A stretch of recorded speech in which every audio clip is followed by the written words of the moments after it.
And this kind and generous gentleman has agreed to take the other half. Well, the manager is so impressed, he calls him into his office and he says, I have been a manager for 40 years.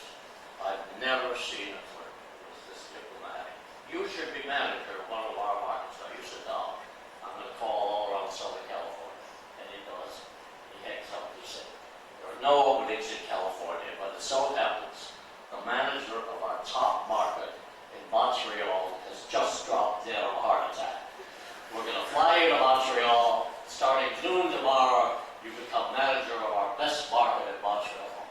That kid says, Montreal?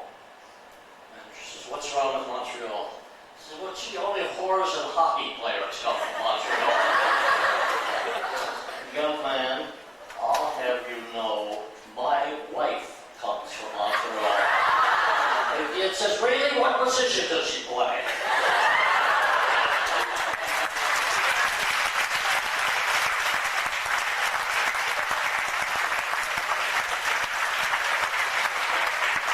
I'm telling this to you for a reason. If you want to be playwrights or actors, notice that this has the shape of a two-act play. It has humor. It has a kind of some serious crisis in the life of a young man who knows he might get fired. There's some tension there. There's very distinctive characters. The manager has a character of his own. The young man has a character. Not only it starts, but it's consistent and develops toward the end.